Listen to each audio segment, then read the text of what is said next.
Treasurer Jim Chalmers told the Morgan Stanley Australia Summit today that he would deliver an economic soft landing. Cameron, the problem with flying metaphors is that when Labor promises a soft landing, most people think about the turbulence of the last couple of years and the likelihood of a crash landing. But isn't there the big difference? I mean, Albo had that weird press conference where you couldn't actually understand what the gobbledygook was. But Jim Chalmers, with clarity, explained exactly what he was doing with the economy. I mean, Micheal Costa has a different view about Jim Chalmers, but I think that Jim Chalmers is a great treasurer and he's actually doing everything in his power to bring the economy into that soft landing we absolutely need. Because the last thing people need is a recession on top of a cost of living crisis. All right, Michael, take up the challenge. Tell us why Jim Chalmers is not a good treasurer and why we're not going to be just flying smoothly to a soft landing here. Yeah, it reminds me of one of these disaster movies from the 70s, what the airport or airplane or whatever it was. Look, Cameron's right. I'll give and concede this on.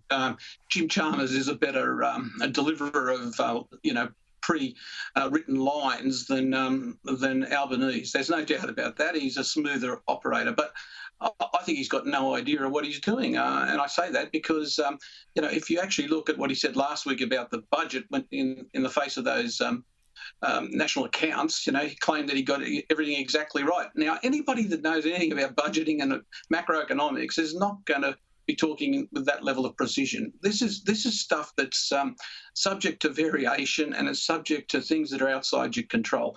And a more sensible approach would be to say that given what we're facing, there are really important issues on the horizon that may be mitigated by some of our strategies. I think he doesn't understand that the sort of predictions he's making are overconfident, they're full of hubris, and they're going to come back and bite him. And we've already seen that with the movement of the interest rate cuts, the so-called interest rate cuts, out further than this government was expecting. And that's my concern here. We need a realistic approach to the budget, not that. And on top of that, I mean, we've got this future Made in Australia fund. Now, this stuff is stuff that's out of Laurie Carmichael and Rex Connor. It's nonsense. It'll never happen. The green hydrogen policy that he was promoting today is absolute nonsense as well. And they're the things that make me question his competence. He should be fighting against those, not promoting them.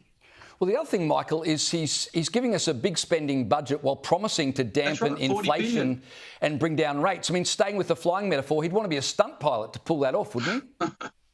Absolutely. Look, as I said at the time of the budget, there's $40 billion worth of spending when you include the tax cuts at a time when they've misjudged where the RBA is and the economy is. And I think that's a major problem. But, I will concede that he's a better politician than Anthony Albanese in terms of the messaging. Well, I'm sure you remember this. That's a low bar, Michael. Well, you said that. I think we just found something we can all agree on. Hey, I'm sure you'll both remember this pre-election claim from Albanese. Have a look. A Labor government will restore trust and accountability. I will lead with integrity. Fine words, but the Albanese government won't be transparent on VIP flights for its ministers. They've decided to stop publishing flight logs, instead leaving us all wondering how $10 million in taxpayer dollars was spent on VIP flights. That was just last year. Cameron, Labor argue that they're keeping flight details secret due to national security issues. What do you think about that? Well, we all see their Instagram account when they go somewhere. Albo loves flying around on Toto 1 at 40,000 feet, flying to China and being called a handsome boy. We know the Deputy Prime Minister plays rounds of golf after flying his VIP plane around the place. So there's not much to hide.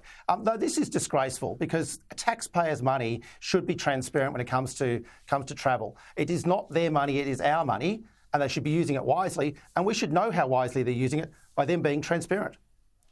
Michael, you agree the taxpayers have a right to know exactly how their money is being spent. I mean, we get the figure, but we don't know where they're flying to and exactly, whether those flights are really necessary or not without the detail.